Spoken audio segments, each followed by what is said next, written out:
When someone feels that he has headache, En gima odhi paro mokwongo. the first thing is going to look into. Ero dhi omna panadol amuony. Go and bring for me Panadol that I may take. Ero koro omna yath cha chaka muony kendo. And bring me that medicine I may Matini take. ni ji ok dwar mondo ok dwar ng'eyo. People do not want to know To en ang'o mokelo na tuo. what is it that has brought disease. E thuolo ma tuo moro amora goyi kata tiendi emojony. Anytime you have disease or even you are weak upon your leg, Nyaka koro ing'i ni to en ang'o mokelo na tuo you ni. must know what has brought for you this disease. Nikech mondo mi koro inyal geng'o tuo ni, Because for you to prevent this disease, kiseng'eyo mana the cause. it is good when you have known the cause. Kendo mano gima nigi nengo ahinya kwa deal gi weche mag rito And that ngima. is very important as we are discussing about health. Ka waseng'eyo gima kelo tuo, After we have known what brings about disease, and healthy conditions should be changed. ni gigo eko ma ji timo ma ok kare mag del onego loki. Matiende ni kang'eyo ni an gi arthritis, If you have known that you have arthritis, tang'eyo ni achamo ring'o mang'eny, and you know that you're eating lots of flesh, tang'eyo ni ring'o nigi bad cholesterol, and we know that meat has bad cholesterol, ma biro miyo that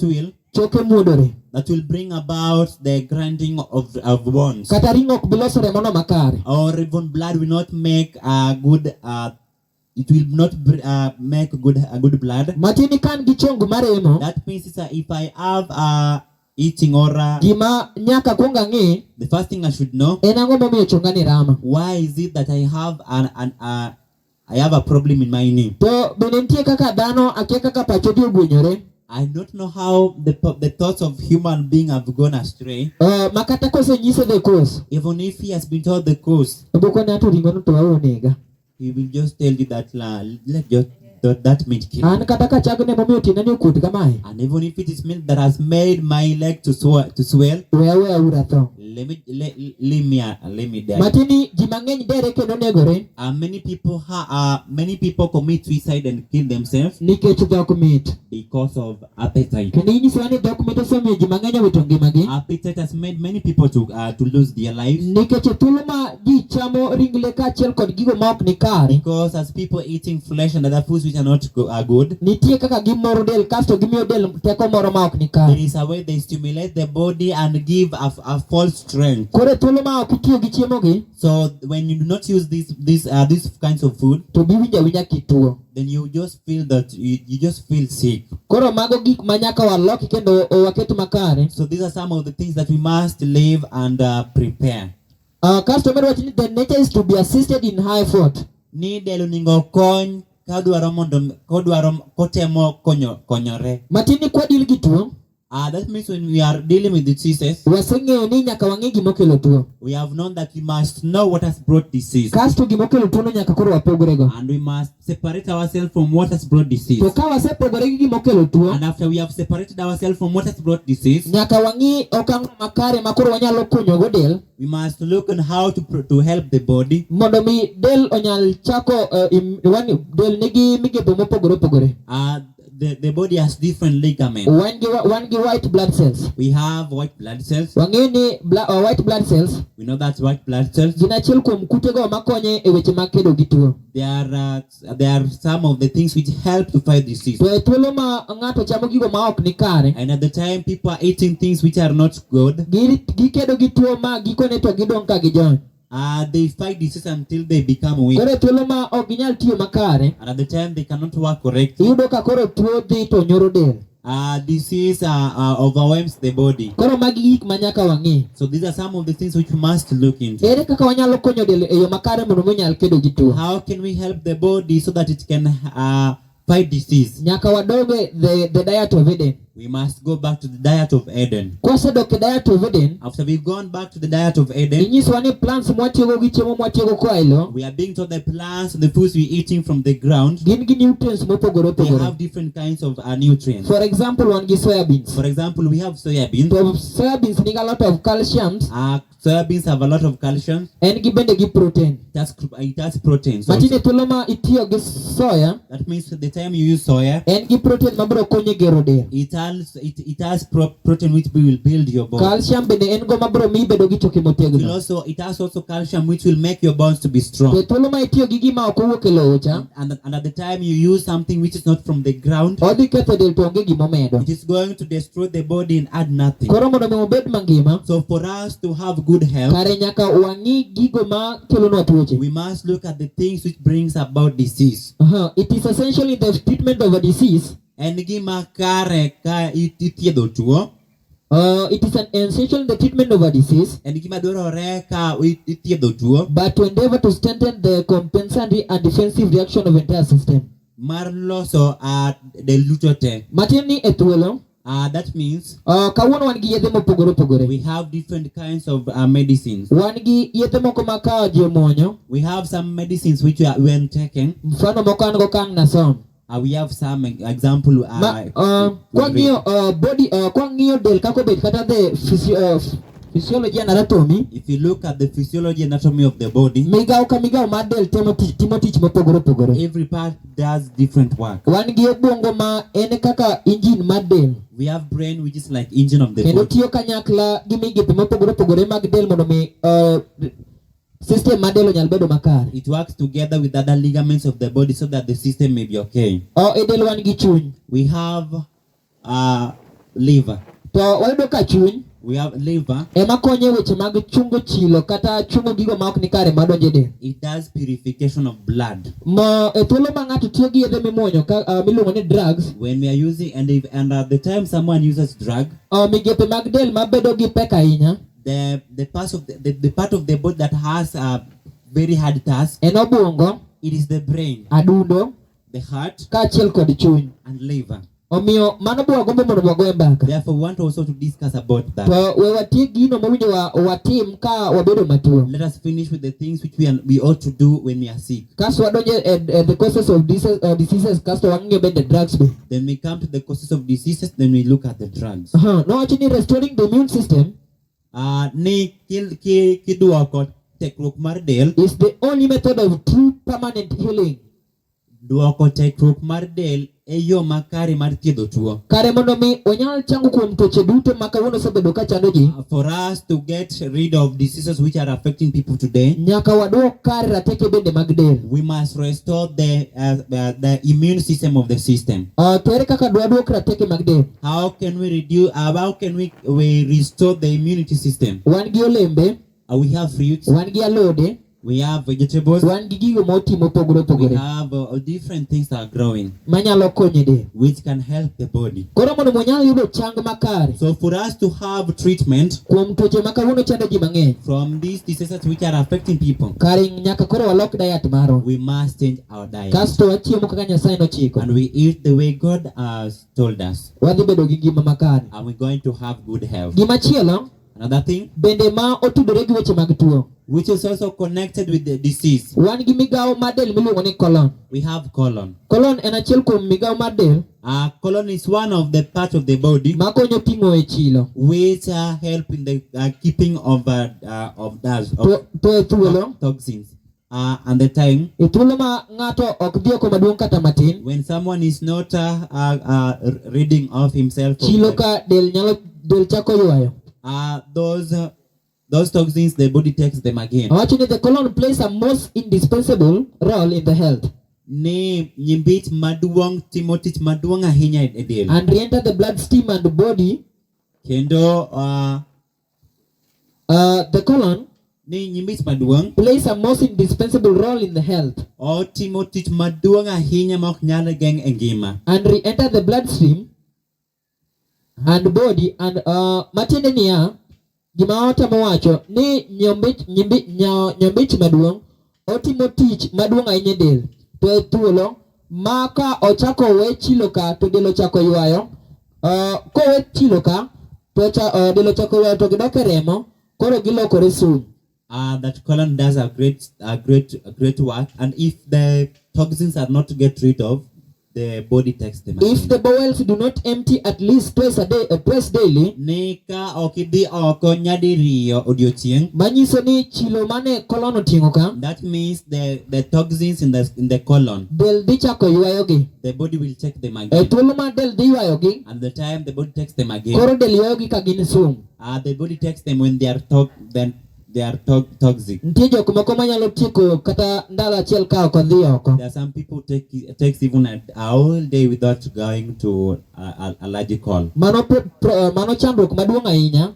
That is a very big problem. ma ka ng'ato ok nyal dhiyo kodo mokadho odiochieng', If you do not go twice for a call, mano winjo rangane kaka omodho pi mondo mi onyal miyo kolon tich mayot. you are supposed to look at how much do you take water so that you may give a colon a easy time. Kasto gimachielo ma bende wang'iyo, Another thing which we are looking at, waseng'iyo gima kelo tuo, we have looked at the things which bring about disease, kendo waseng'iyo gima winjo watim ka tuo biro. and we have known what we ought to do when we contact disease. Koro gima wadachako ng'iyo machielo, Another thing which we want to look at today, ere kaka koro wanyalo deal gi tuo ni. how can we now deal with diseases? Kwasomo buk mar testi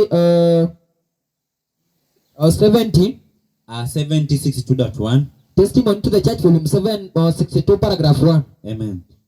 Nyisowa makare ni thuolo mwadake ni It is telling us that the time we are living, jakristo ka jakristo nyaka bed a medical missionary. every Christian is supposed to be a medical Matin missionary. nyaka obed gi weche molony ahinya kaka tuo biro, We must know what brings about disease, gi kaka inyalo thiedh tuo. how to treat disease. Kwasomo medical missionary page 320, Medical missionary 320. to nyisowa ni mondo monyal choko rieko duto, It tells us to gather all the knowledge, mondo mi wang'i kaka wanyalo deal gi to tuo. gather all the knowledge that we may know how to combat disease. Medical missionary page 320 paragraph 1 paragraph 3. MM 320.2 to 3. Nikech inyisowa ni kinde mwachomo ni We are being told that the time we are heading to, molo ahinya to ka ote mar malaika mar adek loro sigand piny, especially when the third angel's message is closing the history of the world, inyisowa ni public evangelism dhi rumo, we are being told that public evangelism is going to end, kata gospel work dhi rumo. and the gospel work is going to end. Tinyisowa ni medical missionary, And we are being told that medical missionary work, ka in gi lony e weche mag tuo, if you have knowledge in kaka it, inyal geng' tuo, how to prevent disease, how to treat disease also, gi kaka inyalo thiedh tuo, and how to treat disease, idhi bedo jayalo ma kamoro amora inyalo access. you will be a preacher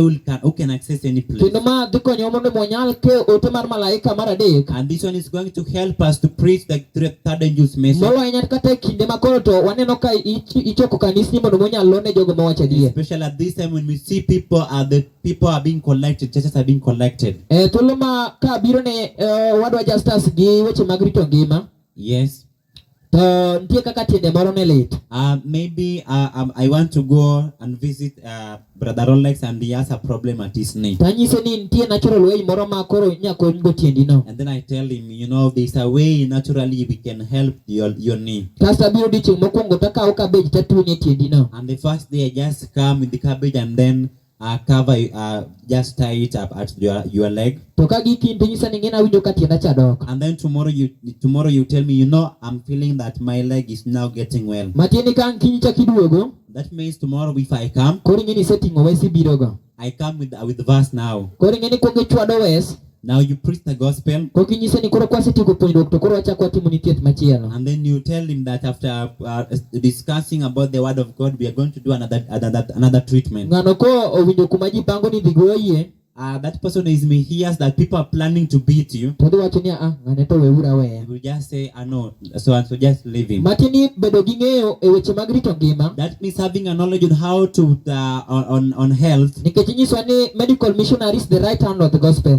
We are told that medical missionary is the right hand of the gospel, Kendo be waneno ka osekonyowaga kuonde mang'eny, and we've seen how it has helped us in various places. kuonde ma koro kodong' tijgo imana gi kidi. Places where it is just you're just about to be stoned. To kokele health expo, But when we bring up a health expo, tineno ka chuny ng'ato lendo kendo koro kiny ne obiro e injili. you see them come down, and tomorrow they come and you help them. Matieni en gima kare. That means something good. Owacho kama, medical missionary page 320 paragraph 2.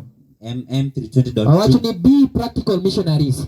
Ni wabed jo medical missionary matimo gik mineno. Wan joyalo, We as preachers, taneno ka ji thothgi ok ohero tich mar medical and we missionary. see people do not love this medical missionary work. Kendo kata bang' trainings mang'eny, and even after many training, tiyudo ka pod ji ok show interest mar deal gi wech mar medical missionary. you see people are not showing interest in these medical missionaries. Tidwaro ni wabed practical missionaries kaka Kristo bende. But we are told to be practical medical missionaries like Kendo Christ. Kristo notiyo gi medical missionary ahinya mondo mi nochop ne ji mang'eny. Christ used medical missionary to reach many people. Koro nyaka wabed practical medical missionaries. Even us, we must be practical medical In missionaries. every place Kuonde duto, the sick may be found.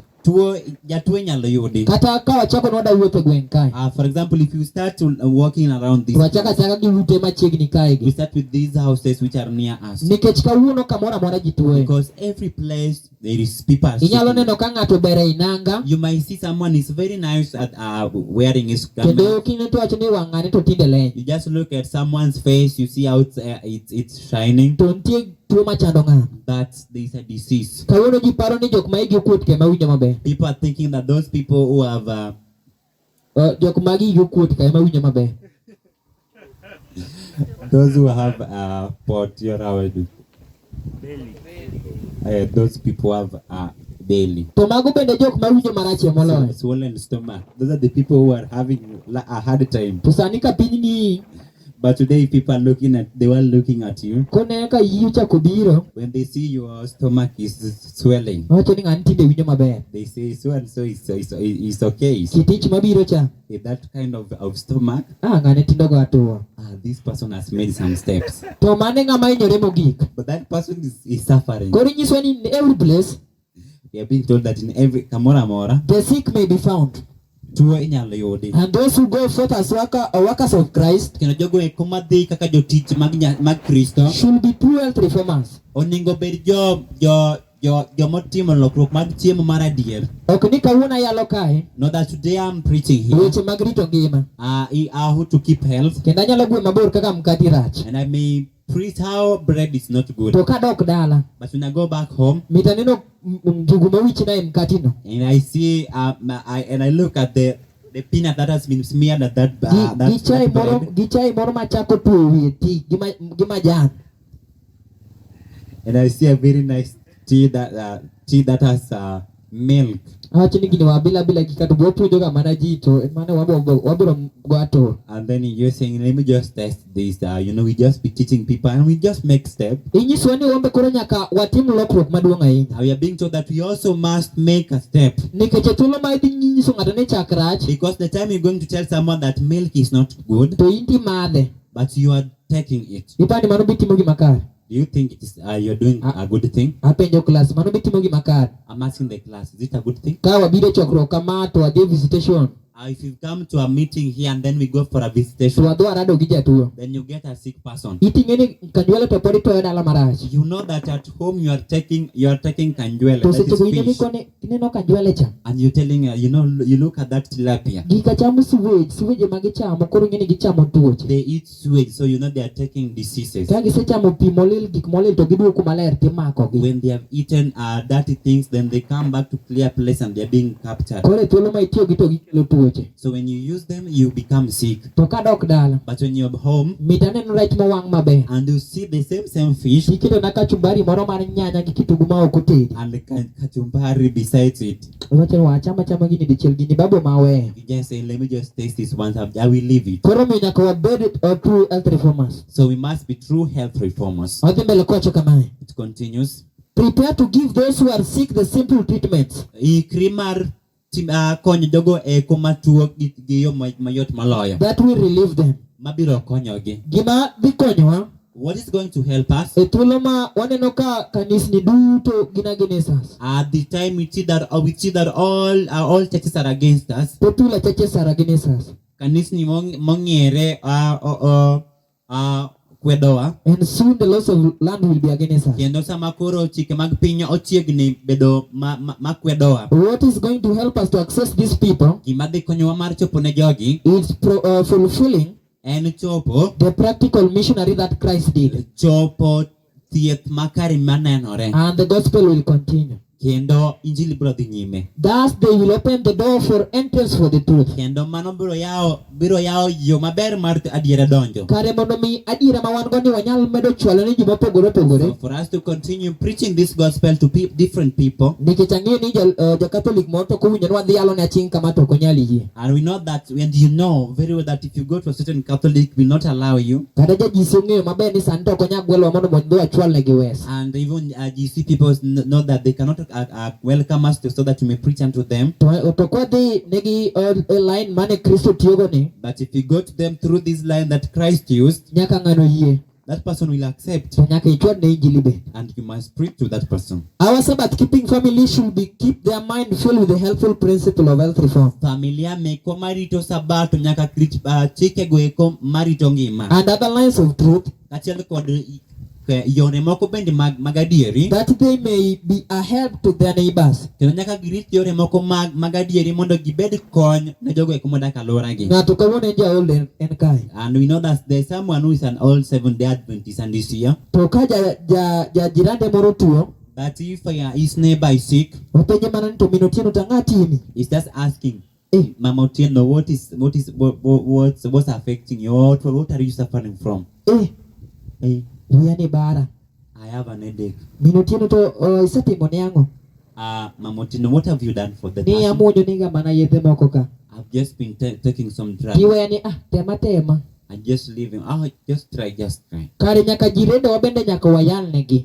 Even our neighbors, you have to preach for them. To ka gin jirende ma wang'iyo go to mwang'iyo go. And if you are acquainted with them, tingeni nitie timbe ni moko mane timo chon maka jirani neni ka ine mikelo ne wes. And they know that this person knows your past history, that you go to him to preach to the person.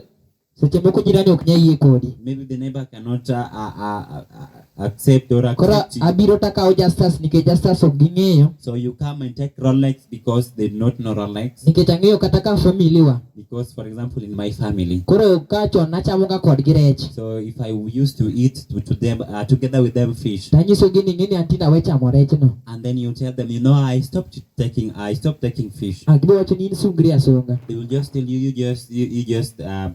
Kelo Justus. But after bringing Rolex, Tanyiso Justus koro chwanegi health reform. And then I tell Rolex, now preach them health reform. Tuolo ma Justus kelo wesni. And at the time Rolex will be bringing this message, Tamba tingo bada. I also carry up my hand. Wacho ni odwa to hero chame kanjwele sana. You just say that in our house. Adiera no to koro konwa kona mondo wang'i. Just tell us that truth that we may know it. Matini ka Justus obiro to owacho mano. That means when Rolex has come and says that, gidhi ng'eyo ni mano wach ma serious. They will know that this thing is a very serious. Koro miyo kare kata jirende wabwa nyalo yalo negi kokadho kuom osiepe wa mwang'wen. Even our neighbors, we can preach unto them through our friends. Nikech wachope thuolo ma Otieno nyaka yal kamoro amora. Because we have preached at a time that when this message has to be preached everywhere. Kendo nyaka giduto owinj siem. And every person must hear this warning. Koro mano gima winjo watim. Those are some of the things which we have to do. Kendo mano kwatimo. And if we do that, gikonyowa. It's going to help us. To inyisowa ni en tich bende ng'ata ng'ata. And we are being also told that it is the work of each and every person. Mano wachakwa somo healthful living. That is healthful living. Kendo ng'ata ng'ata nyaka bed gi ng'eyo no. And every person must have a practical knowledge. Wechego mag deal gi tuoche. On regard to disease. Nikech thuolo modil gi ma.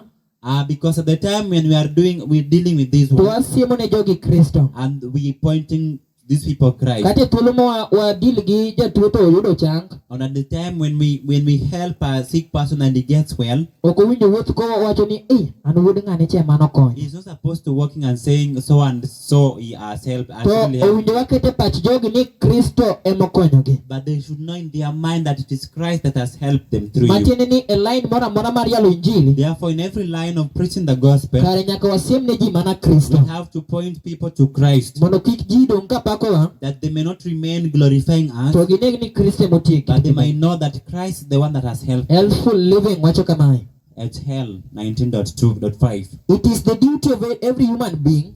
En tich mar ng'ato ka ng'ato. For his own sake and for the sake of humanity. Mar dwaro mare kachal dwaro mar dhano. To inform himself or herself. Mondo nyal ng'eyo ni en kachal kod jomoko. In regard to the laws of organic life. Weche mag ngima kachal weche mag ngima. And constituency to obey them.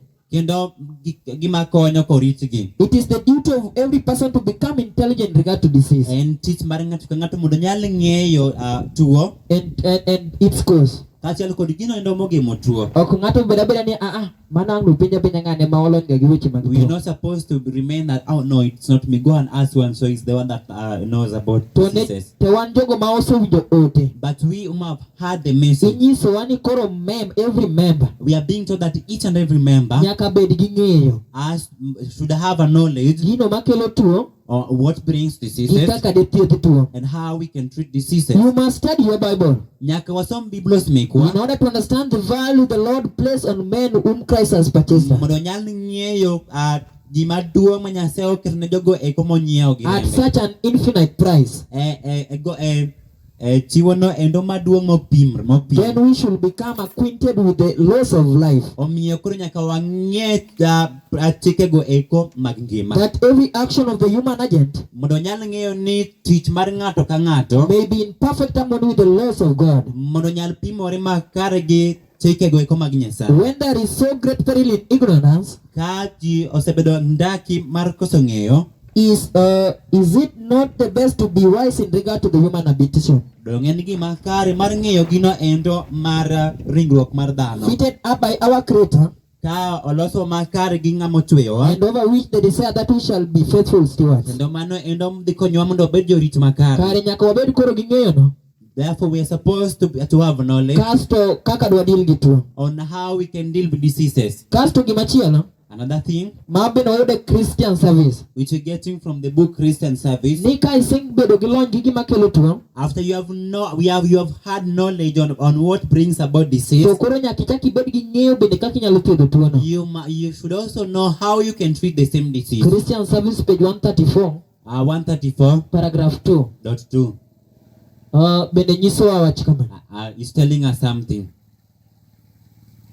On the canvasser, Ajogo eko machwalo tich kokadho kuom buge kata otese mago from place to place, mawuotho kuom koni gi you will koni, find many who are sick. gibiro yudo ji mathoth matuo. Wan gi tich mar kolpota. Wan gi jogo eko we have colporter, E thuolo ma wasebedo gi publishing house, when we have publishing houses, buge ma igoyo, the books that are being published, ibiro wuotho go achiel kachiel e udi. people will be we working with them from one place to To another, ng'at ma wuotho kodgi ni, and this person that is working with them, e ot ka ot modhi donje, each and every house that is going to enter, nyaka odhi orad gi jatuo. he must find a sick person. He should have a practical knowledge of the cause of disease. Oningo ong'e gima nenore makare gino magemo tuo. Ok ni ka jabuge odhi od ng'ato, It is not supposed to be that when a canvasser goes to someone's house, to wacho ni an anaja publishing. he's saying that, I'm just a To publisher. koro obiro duogo gi medical missionary moko bende wan go. So we'll come back with some medical missionaries that we have. Koro biro konyi e wachno. They will help you on this matter. Onyiswa ni nyaka ng'ata koro nyaka bed gi lony kaachiel kod practical knowledge. We are being told that each and every person must have a practical knowledge. And should understand how to give simple treatment. Kendo nyaka ng'e kaka inyalo tim thieth e yo mayot. Nyaka wabed gi lony mar chiwo thieth e yo mayot. We must know how to give a simple medication Kokadho kuom pi through water, miluongo ni hydrotherapy. which is called hydrotherapy. Kokadho kuom fruit salads. Through fruit salad. Kokadho kuom chiemo ma ichamo achama kaka salad ma cabbage, kitungu, dania, mago. Through other foods which he has Iluongo mentioned, ni simple and practical knowledge. which are called yo mayot kendo mang'eyo mayot manenore, That he may relieve the suffering ones. mondo onyal konyo jogo eko matuo. More than this, Moingo ma he should pray in faith and simplicity for the sick, oningo lem gi yie mondo jogo eko matuo, pointing them to the great physician. ko osiemo negi jalo endo ma jathieth To maduong'. wang'eyo ni jathieth maduong' to en Yesu Kristo. And you know that the great physician is Christ. As he does work and works with God ministering angels, Sama utimo kamano kendo wuotho gi malaike mag are Nyasaye, beside him, kantiere bathe, giving him access to hearts. kendo konye mondo mi odonje chunje mag dhano. What a wide field for missionary effort lies before the faithful. Donge mano biro yawo ne yo maduong' mondo dhi nyime koyalo. Concerted conserver Ng'ama chwalo tich gi buge mochiwore. what a blessing he will receive in the diligent performance of his work. Mano gweth manade maduong' mabiro yudo kotimo tije. Every gospel worker Jatich ka tich matero injili should feel that the giving of instruction onego winj ni sama imiyo chik in the principle of healthful living kopimore gi yo makare mar dak is appointed of his work. onyalo ng'eyo ni en tich mosemiye. Koro jayalo moro amora Every gospel worker, nyaka wang'e ni wan gi ting' ma Kristo oseketo we kuomwa. must know that we have a responsibility that God has placed, Christ has placed upon us. Koro miyo mano gima nyaka koro wanyal timo. That is something that we have to do. Koro ka watieko mano, When we're finishing that, koro agombo mondo monyal ng'eyo gimoro ni e thuolo ma wasebedo gi simple knowledge of treatment. we must know that after we have had a simple knowledge of how to treat disease, Ere gino mar timo thieth, Nikech e thuolo ma watiyo gi simple treatments, the time we are using gik mayot mar thieth, ok abi weni thuolo mar ni imuonyo Panadol, I'm not going to give you time now to take Panadol. tatimo ni hot foot bath bende. And at the same time, I'm doing for you hot foot bath. Matinde ni koro And that means nyaka koro bo apuonj ji kuom gigo mamedo ketho dendgi. we must also teach people of the things which are destroying their bodies. Kwa chikore kendo watudo wachno bende gi weche mag muonyo yedhe. If we connect it also with the drug intake, Kawuono today wan ga juoke moko marwako sude. we have some which sorcerers that are wearing Kendo girwako sude mang'ich ahinya. they are wearing suits very nice. Kasto wan ga juoke bende moko marwako lewni marachar. We have also some sorcerers wearing coats. Kendo kawuono ji kawo pesa ka somo juoke yo mamalo. And people are using much amount money learning just to be sorcerers. Ng'ato tiyo gi pesa mang'eny Someone uses lots of money mondo mi odhi osom kaka onyalo nego ngima dhano. that he may learn how to kill another person. Ikonowa ni factories kata gino ma otudore gi weche mag muonyo yedhe mag drugs We are being told that the pharmaceutical companies, ok en gima kare. those pharmaceutical drugs are not good. Mokwongo en company maloso ohala.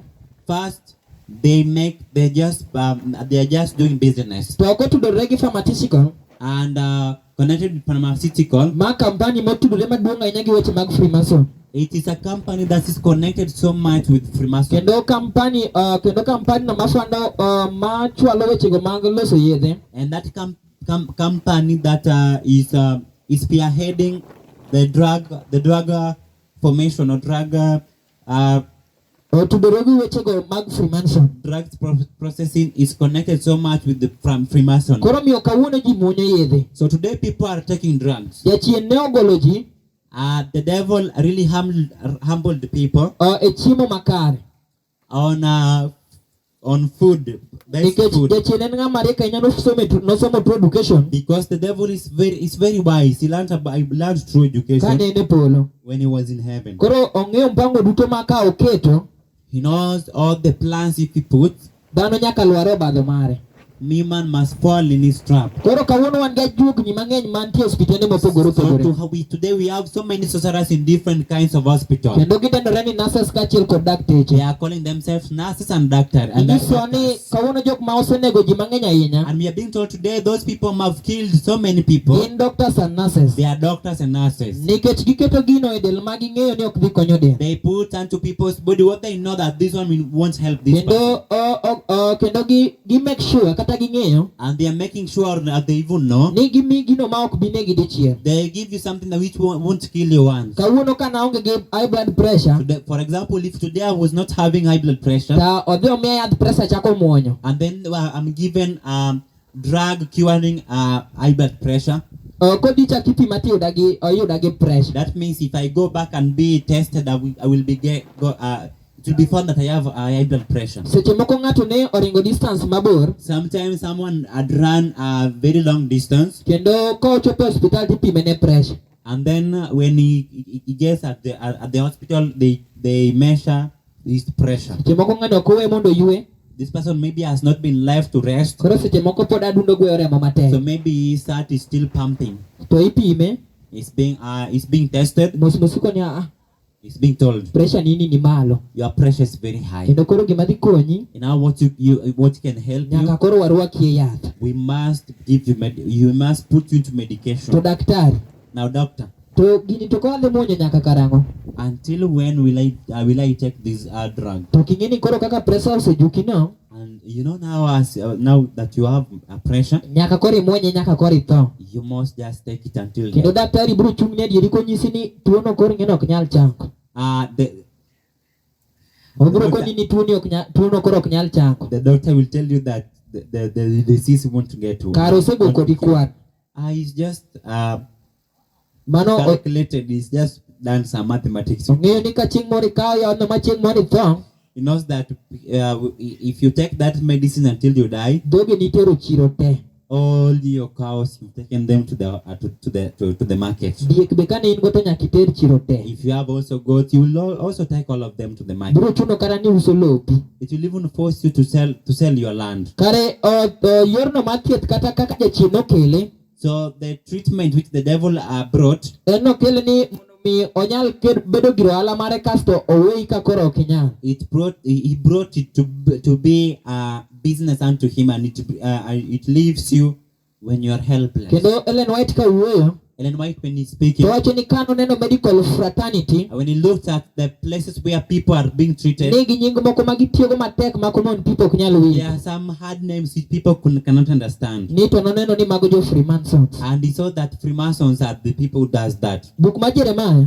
The book of Jeremiah boro wesne 21, 8 verse 21, wacho niya, 8 and verse 21. nikech Jeremiah. wapuonjore kuom tuo, Because we are learning about disease, kasto wachako wapuonjore nyaka wabed gi simple knowledge to treat the disease. and we know that we must have simple knowledge of how to To treat mondo mi disease, koro wanyal kunyo tiend tuo, and how we may dig deep on disease. wafwenyo ni nyaka wapogre gi gigo ma ok ket del kare. We've learned that we must separate ourselves from the things which do not cure the disease. Kasto ema koro wadang' ng'eyo ni to kawuono, I want to look at that how today, dong' kawuono nitie dakteche don't we have diseases today, doctors today, kendo gimiyo ji Panadols, and they are giving people Panadols, gimiyo ji yedhe mopogore they're opogore, giving people different kinds of medication, kasto koro gimiyo instruction. and then they give you instructions. San gima mora And what pleases me, ni ka osemi ng'ato tablets mar yath cha, when someone has been given tablets of medicine, to tas cha wacho ni daktari nosesomone. and then he says that Otas paper has been Otas read by nitie them. iye kacha cha ma mi instruction makare. And in that medicine, or in that packet, there's To mano certain thing which gives you instruction. Mago ji ok som.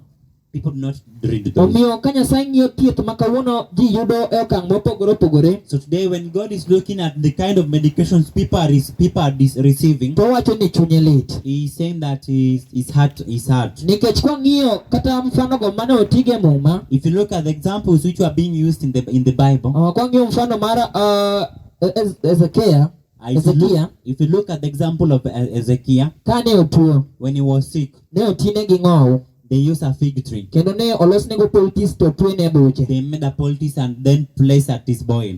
Ka wang'iyo kijana rawera moro mane bende nigi chandruok mar wang', We also look at a certain boy who had a problem in his eye. Yesu noloso ne clay poultice, Christ made him clay poultice, kasto wichone wang'e, and then smeared at his eye. kasto wang'e ni nochango.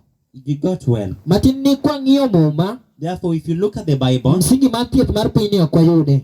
we do not find the foundation of the treatment of this world. Ne en chenro mar jachien And it was the plan of Satan mondo mi ne ginyal keto hospitende mopogore opogore kokadho kuom kanisa mar Catholic, that they may put different kinds of hospitals through the Church Catholic, ka giwuondo ji ni gikelo ne ji kony, deceiving people that they are bringing people help, to kare gisomo mana ji andaki. but they are putting people in danger. Omiyo kata kawuono kidhi hospitende mopogore opogore, And that is why today, if you go to different kinds of the hospital, dhano nigi rem mopogore opogore, people have different kind of illness, ni to ok ginyal chango, but they cannot get well nikech yedhego mimiyogi because the drugs they're being given, gin yedhego mamedo simo systems mar dende dendgi. they continue to destroy their system. Kendo koro del ok nyal kedo gi tuo Now the body cannot fight against disease nikech chemicals ma obedo intoxicated e del mang'eny. because of the intoxicating effect of the drugs they've taken. Jeremiah 8:21 Jeremiah 8 verse 21. wacho kamae: It says, chunya lit nikech itimo ni joga malit.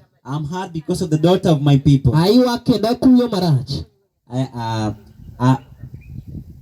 Chunya lit nikech itimo ne joga marach. I'm hurt because of the daughter of my people. Koro mi Nyasaye wacho ni chunye lit kong'iyo hospitende mopogore opogore kata thieth mar pinyni. He's hurt when he's looking at the hospitals of this world. Oneno ka itimo ne joge marach. He's seeing that his people are being hurt. Kasto penjo penj. And he's asking a question. Yath tinde orumo e piny Gilead koso? Is there no balm in Gilead? Yath tinde orumo e piny Gilead koso? Is there no balm in Gilead? Jathieth onge kuno adier? Is there no physician there? Ere gimomiyo pok othiedh joga? Why is this not the health of the daughter of my people? Matiende ni Nyasaye ka ng'iyo thieth ma joge yudo, That means when God is looking at the treatment his people are receiving, ok en thiethno manyalo kelo ngima. it is not a treatment that can bring them cure. Koro miyo drugs Therefore, drugs kawuono osemiyo ji mang'eny owito ngimagi. has made many people to lose their lives. Kendo kipimo gino ma osemiyo ji mang'eny owito ngimagi, And if you're trying to measure what has made many people to die, kata kipore gi accidents matimore, or even if you compare it to the accidents taking place, inyisowa ni muonyo yath osenego ji okang' mamalo ahinya. we are being told that drugs have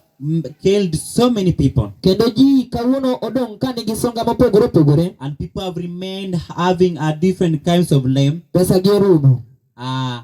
Their money is depleted. We achaka medi mfano more muma. Let me give you another example in the Bible. Mano yudore e lwet dakteche mag piny. Who got herself in at the hand of physicians of this world. E buk mar Mariko In the book of Mark 5:21. 5 verse 21. Emomiyo nyiso ne koro nyaka wabed gi lony That's why we are being told that we need to be intelligent. mondo mi kawuono jok ma osewito geno, That those people who have lost hope, jogi wanyalo kelo gir Kristo mondo mi ochako migi geno kendo. we may bring them back to Christ that they may get hope once To again. mana kwaduogo ir Nyasaye kendo waywago richo. And this one is only when we come back to God and repent. Wesne 25 wacho kama: 5 verse 25 to says, kuomgi kanyo ne nitie dhako moro and among them there was such a woman mane iye osechwer kuom higni 12, which had an issue of blood 12 years. kata obedo ni jothieth mang'eny nosethiedhe. And even though many physicians had tried to cure him, Notieko pesane. until his money was. Matini ni thieth mar pinyni koro to gin gi matieko pesawa. That means the aim of the medications of this world is to deplete our money. Nikech kawuono nitie yedhe moko minyiewo at expensive There are some diseases which are being bought nitie they yedhe are very moko expensive. drugs. Nitie yedhe moko ma inyiewo, There are some drugs which are being bought. iyudo ni yath moro nyiew kata 2,000. You find that there are some drugs which are being bought at 2,000. Bang' ka isetiyo kode, After you have used it, to chandruok ema omede dendi. it brings even more problem in your Kidhi body. chak ipimo ne daktari, If you go back and tell the doctor, to koro nyisi ni koro he tells you that now wawil ne yath. let us change for each drug. Koro wadwa ni kaw moro mara 3,500 ni. We want now to take these 3,500. Ma to wang'ini ok tuga gi tuo. You know that this one is very powerful. Nikech imbi dwaro ngima, And because you also want life, ikaw mar 3,500 ni. you take this one of 3,500. Ka ibiro tiyo kode, When you come and use it, koro tiendi ema medo kuot. your leg continues swelling. To daktari to matiyo kode to tienda kuot akuota ni. You go and ask doctor, why is it that I'm using and my leg is continue swelling? Seche moko ine pok itieko dose. They will tell you that no, you have not finished the dose. Bro dhi adhiya kamano, If you just continue like that ma idong' ka lweti ni nono. until you remain empty-handed. Koro wachaka negi book mano Counsels for the Church. Let us start with the book which mong'adne kanisa, Ka wasomo mondo momed lero kuom weche miluongo ni drugs. that we may read and we may know more about drugs. Kendo inyisowa ni nyaka koro onyal puonjo ji mondo monyal pogore gi weche mag muonyo yedhe. And we are being told that we must now teach people to separate themselves from drugs. Mondo monyal dongo obwongo makare. For us to have clear Gi brain del ma otegno, and a strong body, nyaka wapogre gi muonyo magi. we must separate ourselves from drugs. The use of drugs. Tiyo gi yedhe mag osiptende. A practice that is laying the foundation of a vast amount of disease. Team masa ni keto mise ne tuoche mathoth and of even more serious evils kendo magemo bende richo mathoth is the free use of poisonous drugs. en tiyo gi yedhe mag osiptende motimo kwiri. Koro kawuono gino mamedo tuo okang' mamalo. So what is bringing many diseases, Kendo kawuono ji nigi tuoche mag adundo. and people now today have heart diseases, Ji nigi tuo mar pressure. people have high blood pressure, Ji nigi tuoche mopogore opogore. people have different kinds of Ni disease. ma ikelo kokadho kuom tiyo gi yedhe. This is being brought because of the use of drugs, Nikech yedhegi because these drugs ok losgi mondo mi ginyal konyo they're dhano. not being prepared to help the health of Dajuoke humans. mwasewacho ni orwako sude marotenge gi marocheregi. But those societies who wear suits, Gin to jachien puonjogi mondo mi ginyal mana bedo biashara. the devil is teaching them that they may be in business. Dhi mbele kowacho kamae. It continues saying, When attacked by disease, ka tuo yudi, many will not take the trouble to search out the cause of the ji illness. mang'eny ok penjore mar ng'eyo gino mogimonegi tuo. Their chief anxiety is to rid themselves of pain and inconvenience. Dwaro maduong' margi en ni mondo mi gigol lit kachiel kod chandruok ma tuo gemo. Koro mane gima kawuono hinyo dhano e okang' That mamalo. is the major thing that is affecting many people Ni today. ka tuo olwar kuom That ng'ato, if someone is attacked by disease, ng'ato ok dwa ng'eyo ni to en ang'o mokelo na tuo he's ni. not anxious to know what has brought the disease, But oringo mondo mi odhi onyal muonye yath but he's so anxious to take the drug mondo mi onyal kuyo ne rem. that he may be okay. Odhi mbele kowacho kamae. It continues. By the use of poisonous drugs, Kitiyo gi yedhego eko manigi kwiri, many bring upon themselves lifelong illness. ji mang'eny gemone gin giwegi tuoche machwalore. Kawuono nitie jok moko mane onge gi tuoche mopogore opogore. There are some people today who do not have different kinds of To disease, kokadho kuom yedhe ma gitiyo go odiochieng' kodiochieng', but through the drugs they are using each and every single day gi kaluwore gi kit kaka gichiemo, and how they are eating, ma osemiyo gibedo andaki mar yudo tuoche it mang'eny. has put them in danger of contacting so many diseases. And many lives are lost that might be saved Kendo gima mathoth owiti madekoro kony by the use of natural methods of healing. kade watiyo gi yore mayot mag thiedho ngima. Kawuono ji mang'eny osewito ngimagi. Many people have lost their lives. Nitie jok mosetho ne malaria. Other people have died of Nitie jok malaria. mosetho ne tuoche mag kor. There are some people who have died of heart Ni diseases. to kade watiyo gi simple treatments, But if you are using simple treatment, ni to chunjegi deno okony. these souls would have been saved. Kare yedhe ma ji tiyogo, Therefore, the drugs that people are using, ginego ji mos mos. they are killing people slowly Kendo mos mos, and slowly. iyudo kata ni gikelo tuo moro ma koro ok nyal konyo. And you find that slowly they bring another disease which cannot be cured. Kasto en biashara ma very And expensive. it is a very expensive business. The poison contained in many so-called remedies Ni kwiri manitiere gik makoro sani luongo ni yedhe creates habits and appetites gigemo kido moko that mean ruin to both soul and body. manyiso ni kethruok achiel kod andaki ne del. Many of the popular nostrums Ni thoth kuom mang'eny kuom yedhego eko ma ji ong'eyo called patent medicine, ma iluongo ni yedhe makonyo dhano, and even some of the drug dispensed by the physicians kata bende yedhe bende ma ichiwo gi lakteche, act a part in laying foundation of the liquor habit, gin achiel kuom mago eko maloso mise, the opium habit, magemo mise mag hero madho njaga, the morphine habit, mar madho ndawa, that are so terrible a curse to society. masani koro gemo chandruok kendo gemo kuong' ne piny. Drug medication as it is generally practiced a curse. Ni tiyo gi yedhe mag osiptende adier king'iye te en kuong'. Use them less and less Koro wati kodgi matin kendo moloyo, and depend more upon genic agencies. kendo mondo mi koro wayieng're kuom gigo eko matwi kata matwi alworawa. Then nature will respond to God's physician. Kendo dendwa biro yie konyruok mar gigo eko mwaketo mag natural. Pure hair, Muya maler, pure water, pi maler, proper exercise, timo tizi moromo, a clear conscience. paro maliw. Those who persist in the use of tea, coffee, Jogo eko madhi nyime gi tiyo gi kahawa kachiel kod majan, and the flesh meats kachiel kod ring'o, will feel the need of drugs. gibiro dwaro yedhe. But many might recover without one grain of medicine. To ji mathoth dhi koro yudo konyruok kok otiyo kata gi nyapanadol moro kata machin. Odhi mbele kowacho kamae. Continue saying. if they will obey the laws of health, ka de ginyalo rito weche go eko mag ngima, drugs need seldom be used.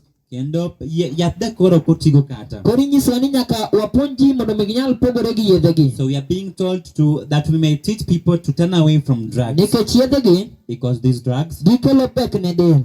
they bring hard time to the body. We wachak wasoma ne cancels on diet, Our counsels on diet, page ne 26, 26, paragraph ne mokwongo. 26.1. Bende pod ketono misingi we tiyo gi yedhe ma imuonyo. En gima tero pesa to ok kony ngima dhano. It is something that is taking away our money, but it doesn't help him. Kendo weyo ng'ato kodhier chuth. And leaves people at poverty. To Nyasaye ne gombo mondo mi pesa ma wan go wanyal chwalo e tichne. And God, it is the desire of God that we may use the money we have to further His cause. Mane momiyo That is why nyaka koro wacham chiembwa ka yath. we must eat our meal. Our meal should be our drug, To- our medicine. To kik icham yath ka chiemo. But not take drug as your meal. Kech king'iyo okang' ma kawuono ji ndilogo yath kuno mopogore opogore, Because if you look at how people are taking drugs, ibiro paro ni mane sapa ma gichamo kapok you ginindo. may think that it is supper that they take before they sleep. So ne ok en dwaro mar Nyasaye So it is not the will of God mondo mi ng'ato nyal bedo gi sapa mar yath. that someone may have supper, that someone may have drug as supper. Owacho kamae. It says, Many have expected that God will keep them from sickness, ne ji mathoth oseparo ni Nyasaye biro ritogi mabor kuom tuo, merely because they have asked him to do so. nikech ne gisemana luonge mondo otim kamano. But God did not regard their prayers, To Nyasaye ok ng'i lembgi, because their faith was not made perfect by works. nikech yie margi nokoket kare kuom tich. God will not work a miracle to keep those who from sickness who have no care for themselves. Nyasaye ok bi timo hono mar rito jogo eko ma weche mag ngimagi ok ochuno. Nyadi mang'eny jok moko weche mag rito ngima ok ochuno. So many people are careless on regard to their life, To ka osebedo matuo, and when they are sick, to olamo Nyasaye koro yie miya chang. he is asking God now, God, may you grant me health. Nyasaye para kuma ninde ni. Help me, remember me where I'm To sleeping. ng'at ma kamano, And we are told that such a person, wawinji kaka odhi mbele kowacho.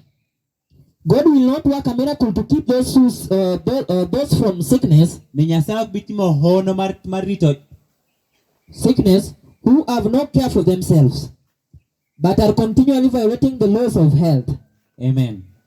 Ni jogo eko ma Nyasaye ok bi timo hono mar konyo jogo eko ma weche mag ngimagi ok ochunogi, kendo dhi nyime gi ketho ngima, chike mag ngima, And make no effort to prevent disease. kendo gitim gimoro amora mar konyo mar geng'o tuo. When we do all we can, Ka watimo all we can on our part to have health, gik mwanyalo mondo wanyal bedo gi ngima, then may we expect that the blessed result will follow. kendo mano miyo koro wapar ni gima dwarore biro chopo, And we can ask God in faith for to bless our efforts kendo wabiro kwayo gi yie mondo Nyasaye ogwedh gima watemo for the preservation of health. mondo ngima wanyal riti, He will then answer our prayer kendo koro obiro duoko lembwa if his name can be glorified thereby. ka nyinge inyal mi duong' kokadho kuom mano. Wasomwa bende CD 124. CD 124. Kasto wang'iyo organs ma yedhe mimuonyo organs ma kethore Then we look at the organs which are being destroyed kokadho kuom tiyo gi yedhe ma iluongo ni sum. kokadho kuom through drugs which are drugs, pharmaceutical drugs.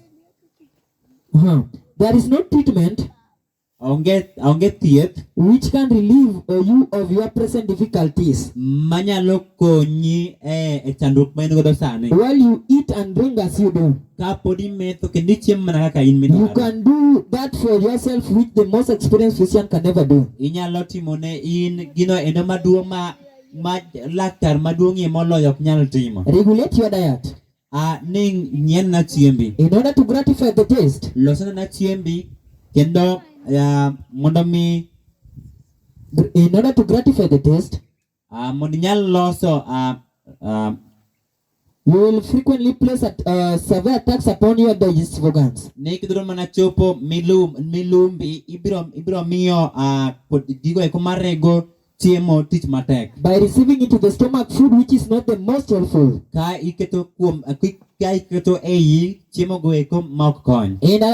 And times in immoderate quantities. Kendo seche moko iketo manoendo makoromo kata mang'eny moloyo. This where is the stomach Ma jonyo ich and fits it for the reception of even the most helpful food.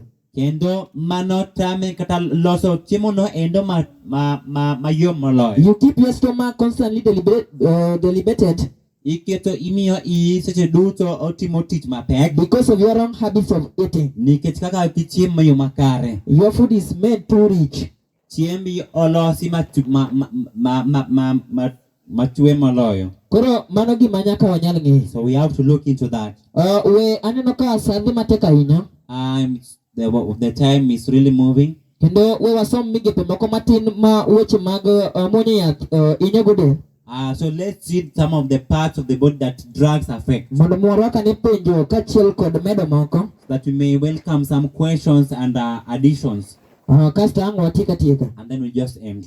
Wan gi book miluongo ni Healthful Living. We have a book called Healthful Living. Mana kaka nwasewacho ni migepe kaka obwongo, And the way we had just said that the parts of the brain, adundo heart, gi chuny, and liver, mago achiel kuom migepe mag del mawinjo pek ahinya seche ma ka del nigi sum mang'eny. those are some of the parts of the body which have hard time when the body is intoxicated. Healthful Living page 185 paragraph ne mar 4.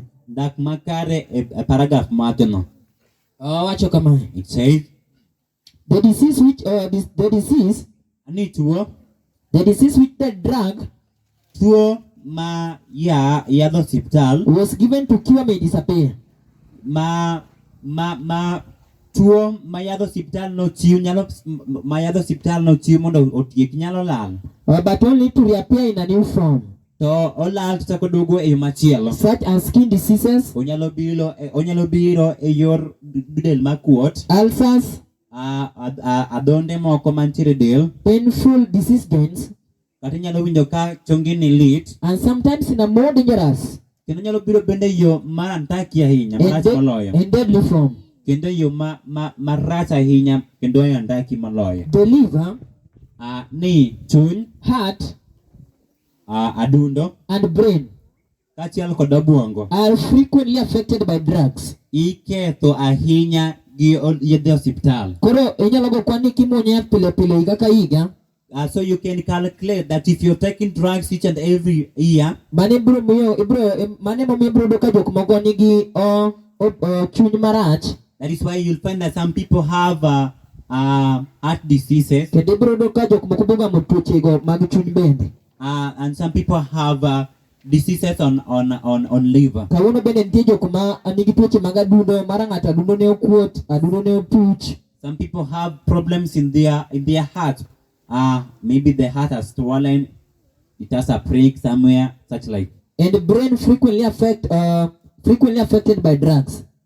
Kendo obwongo iketho ahinya gi yedhe. And often all these organs are burdened with the disease. Kendo nyadi mathoth kuonde gi eki iketo bedo gi pek nikech tuoche. Matinde ni engine kane ng'ato nigi gari, For example, if someone has a vehicle, to engine mar gache okethore, and the engine of the vehicle has a problem, gache ne obedo biro ringo makare, will that car run properly? wadhi yudo ni gari no ok bi ringo nyaka los ne engine no. Will it move properly? It will only move when the engine has been made. E thuolo ma ka obwongo osebedo gi chandruok to en ema ochiko del te. And that means if the brain is affected and it is the one that is propelling the whole body, Matiende system mar del biro bedo gi chandruok. that means the system of the body will also have a problem. E thuolo bende mar dundo magweyo remo, And at the time when the heart which pumps the blood oseweyo gweyo remo e yo makare, has stopped pumping blood Nyaka- correctly, nyaka del bende bed gi chandruok. the body must have a problem. Ka chuny bende kaka rachungi mar del If the liver as a sieve of the blood osebedo gi chandruok,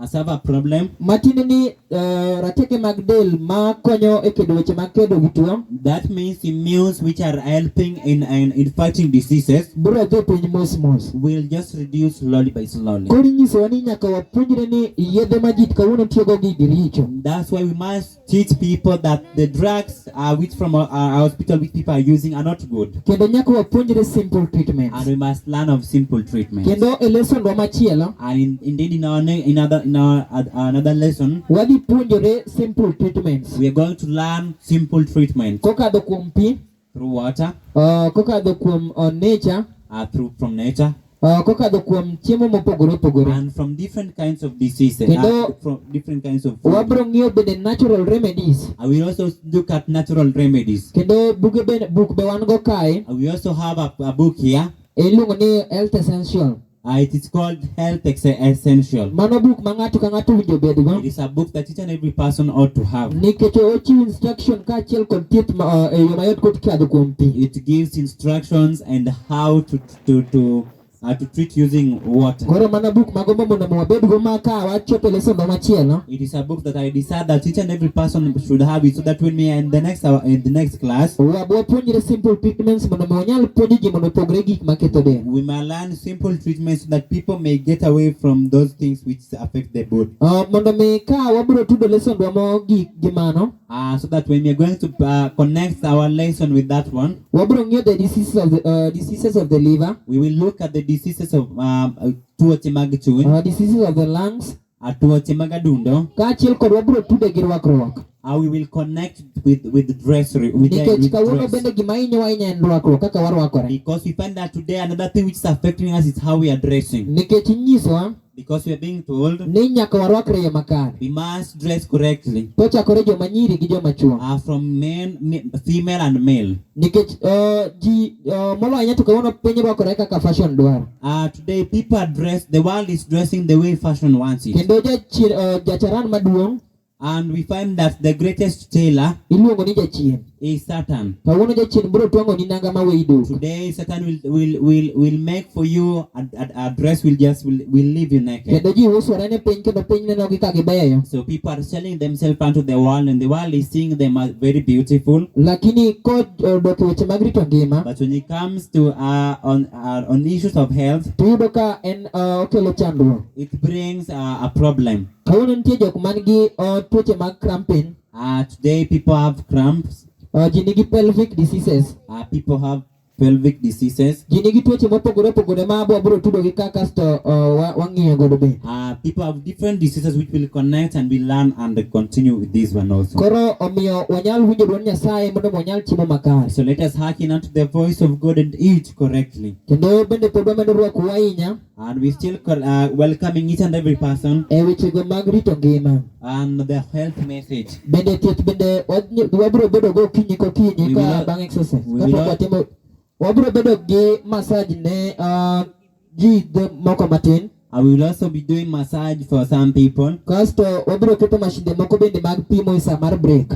We will also have some machines of measuring or testing at the time of break. Koro miyo pod warwako duto mondo wanyal bedo gi ngima So we makare. still welcoming in every person in this message. We achieve thuolo ni ne penjo Thank you. Now it is time for question gi medo. and addition. Wadong' gi dakika 20. We have about 20 minutes. Wan gi min Steve. Mama Steve.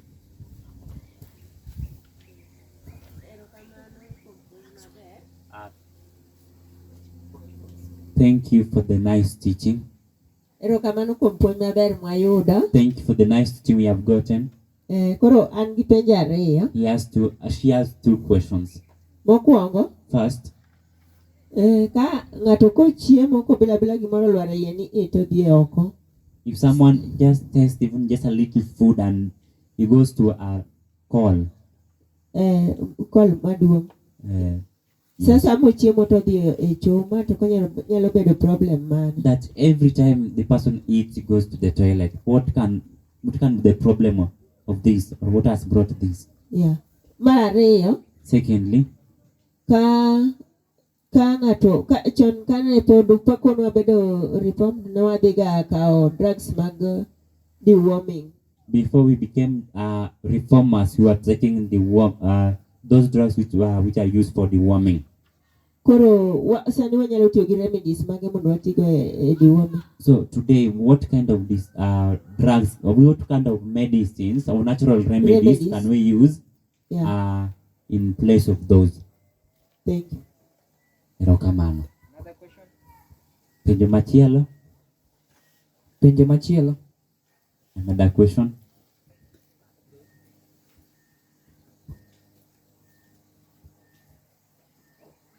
Wago erokamano ne puonj mwayudo. We thank God for the teaching we have received. An penjo mane an godo. The question he has asked, Ka ng'ato nigi chandruok mar kano muya mang'eny e ich. if someone has a problem of too much gases in the stomach, Ma kosechiemo to muya osiko dwaro mani osiko wuog oko seche duto te. Mano nyiso ni chandruok mane mantiere e ngimane. that every time this person eats, there are just some gases which just wants to come out every time. What can be the problem of that? Mano e penjo na. That is this question. Wan gi penjo nitie ne class. Apani wachoko penjo go kabe to winjo wandik gi mondo kik wiwa wil. We need to write them so that we may not forget them. And the penjo mama. She is also asking.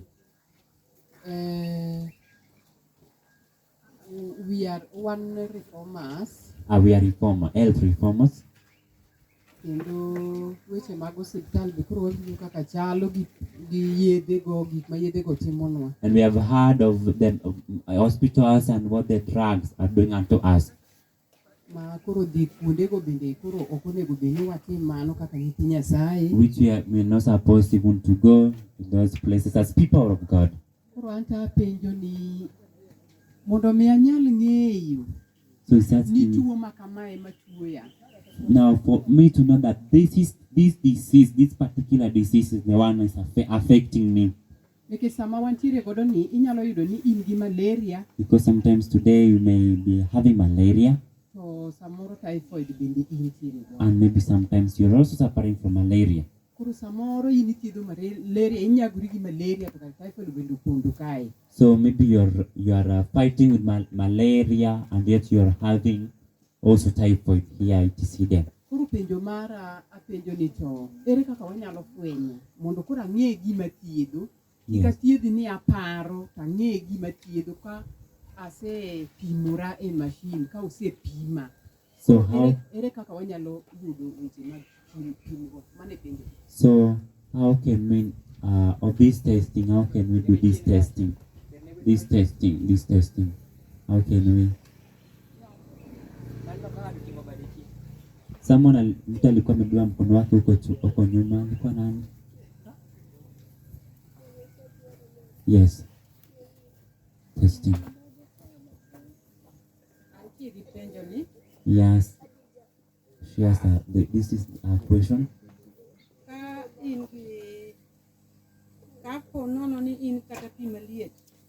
Suppose even hot water, warm water, or hot water, warm water.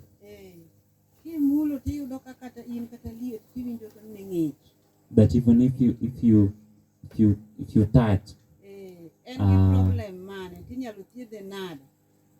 what kind of if you touch warm water but you feel like it's very cold, so what problem is this and how can it be treated? At the same time, and that person also is walking but the joints are just making some sounds or grinding themselves, so unasikia tu watu. So okay. So how can we help such a person? Yes.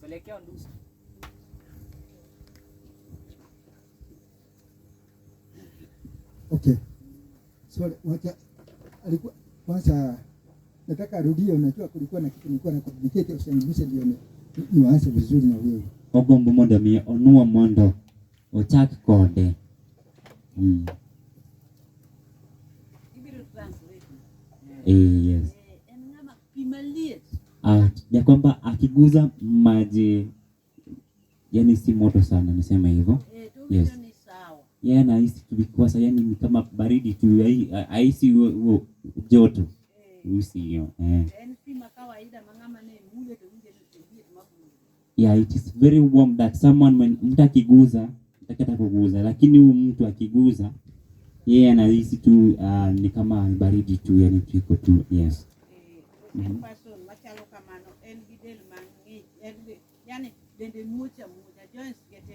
Mtu huyu bado the joints zinatoa sauti, zinatoa sauti. Huyu mtu akona shida gani? Hakuna shida gani na anaweza saidiwa kivipi? Kwanza alikuwa anakula nini? Mkongo, no chamwango. Na chakula ambayo iliyokuwa na muaffect, aita kulikuwa na samaki, kulikuwa miaka ya nyuma. Unajua chakula nyingi sitimo kono chamo right tiene ko chacha. Kodi ngeni chiemo mathoth huwa inakaa katika misu nini? Ni chiemo mathoth bedo kuonde Especially masiwa. Aina ene cholesterol kama ndite mafuta. Modi maricho gi.